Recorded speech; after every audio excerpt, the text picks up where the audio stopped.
Om Swastiastu. Nama saya Ninyoman Sri Budayanti. Saya lahir di Denpasar tanggal 23 Oktober 1968. Saat ini saya menjadi guru besar di bidang mikrobiologi klinik Fakultas Kedokteran Universitas Udayana. Awal pendidikan saya dimulai dari sekolah dasar nomor 18 Denpasar di tahun 1980.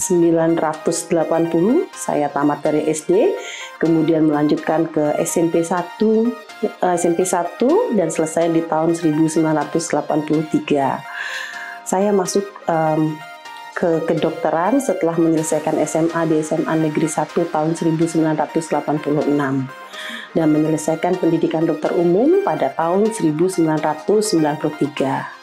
Pada tahun 2000 saya melanjutkan kuliah mencari spesialis mikrobiologi klinik di Universitas Indonesia. Kemudian dilanjutkan dengan pada tahun 2007 saya mendapatkan konsultan dari Perhimpunan Dokter Spesialis Mikrobiologi Klinik Indonesia, dan terakhir pendidikan saya adalah sebagai dokter di bidang biomedik kedokteran pada tahun 2012. Saya memulai karir saya sebagai dokter umum pada tahun 1993, diawali dengan saya bekerja sebagai dokter umum di hotel yang bernaung dengan suatu asosiasi dokter-dokter. Kemudian saya mengikuti program pengabdian dokter tidak tetap atau PTT selama 3 tahun di Puskesmas Negara 2 di Jembrana. Bersamaan dengan itu, dari tahun 94 dan sampai 97, saya juga menjadi asisten dosen di Departemen Mikrobiologi Fakultas Kedokteran Universitas Udayana. Pegawai negeri saya diangkat pada tahun 1998 di Departemen Mikrobiologi Fakultas Kedokteran Universitas Udayana sampai saat ini. Jabatan lain selama saya meniti karir di Fakultas Kedokteran, antara lain saya menjadi Ketua Laboratorium Biologi Molekuler Fakultas Kedokteran UNUD sejak tahun 2006 hingga 2016, yang dilanjutkan dengan menjadi Kepala Departemen, bersamaan juga menjadi Kepala Departemen Mikrobiologi dari 2014 sampai 2016. Dan di 2016 saya menjadi koprodi dari pendidikan dokter spesialis mikrobiologi klinik di FK UNUD. Bersamaan dengan itu juga tahun 2016 saya juga menjadi koordinator Pusat Kajian One Health atau Udayana One Health Collaborating Center hingga sekarang.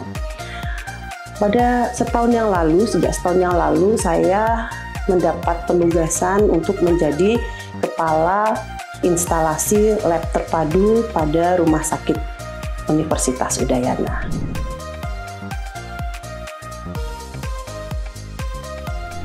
Untuk orasi ilmiah, saya mengangkat peranan dari seorang dokter mikrobiologi klinik.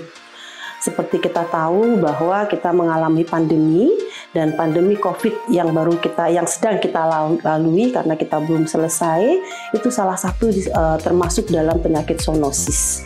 Jadi saya mengangkat peningkatan peran dari mikrobiologi klinik, khususnya dokter spesialis mikrobiologi klinik, di dalam mencegah dan tata laksana zoonosis dan antimikrobial resisten dengan menggunakan pendekatan One Health. Itu yang akan saya angkat karena ternyata sebagai seorang dokter spesialis mikrobiologi klinik tidak hanya di rumah sakit, tetapi kita bisa memperluas peranan dan fungsi kita, karya kita di komunitas, di masyarakat, berperanan langsung di dalam mencegah terjadinya pandemi. Itu sekilas yang akan saya bahas dalam orasi ilmiah saya.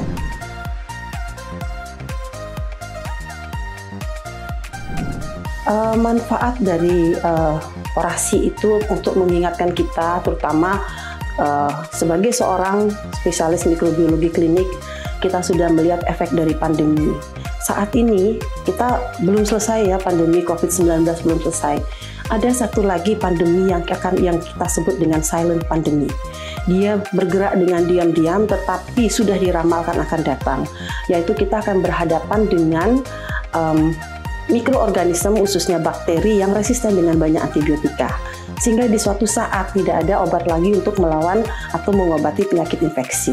Dan di sini saya ingin mengajak kepada seluruh pihak yang terkait menggunakan pendekatan One Health untuk bekerja sama lintas sektoral, mencegah jangan sampai silent pandemi itu menjadi suatu pandemi di masa depan yang tentu akan sangat memakan korban banyak, memberikan kerugian material dan imaterial yang merugikan kita sebagai manusia dan sebagai makhluk hidup di dunia ini. Mungkin itu yang bisa untuk masyarakat.